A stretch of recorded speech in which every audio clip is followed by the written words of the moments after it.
This program has been brought to you by Alpine Bank. Dedication you can count on and experience you can trust. Alpine Bank, member FDIC.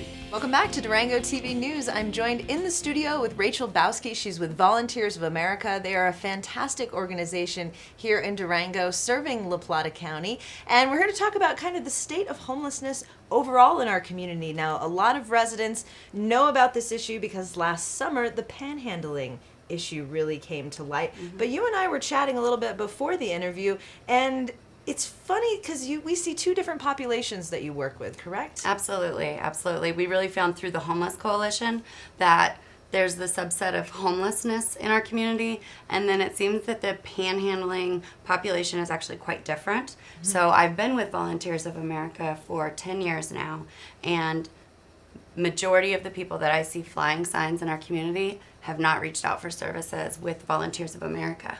Very interesting. And I think it's important for residents to know that these two populations are separate in essence. And a lot of the people that you work with are working really hard to try to work through a transition, to try to better their lives and eventually move out of the shelter, correct? Correct. And while folks are staying with us, we do ask that they don't panhandle. It's really not an issue. What we've seen is with our shelter, we provide multiple tracks within the facility. So initially, it's a temporary stay where people can come and just feel safe, have a warm, safe place to sleep, get nutritious meals, do their laundry, get clothing, and just feel safe and get out of crisis mode.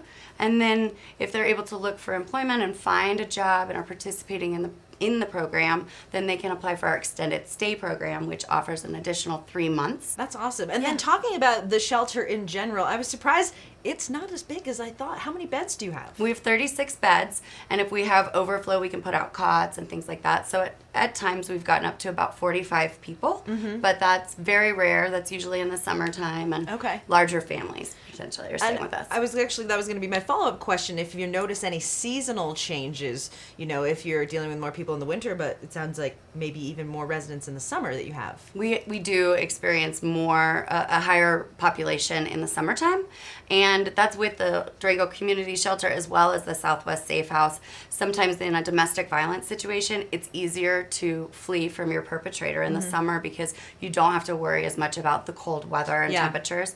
And then also sometimes people are coming into Durango to look for employment in the summertime, so we do see that increase.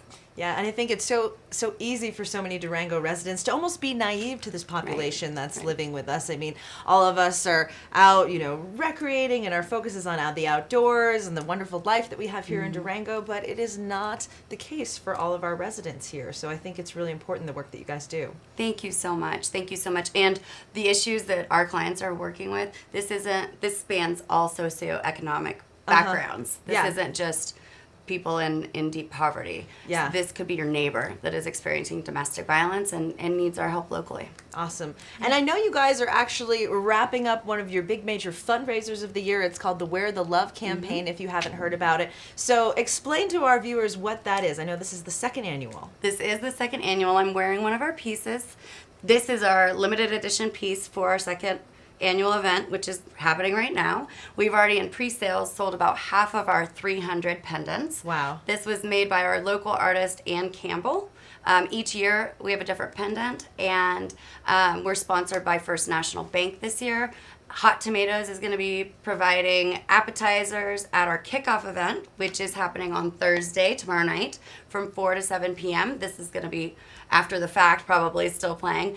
But if you are interested in purchasing a pendant or donating for a pendant, you can call our administrative office at 970-259-1021, and we will get you set up if we still have any left.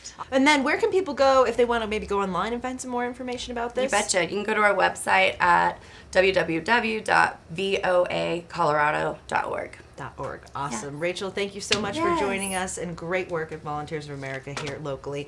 After the break, how you can get a free book for your 4-year-old.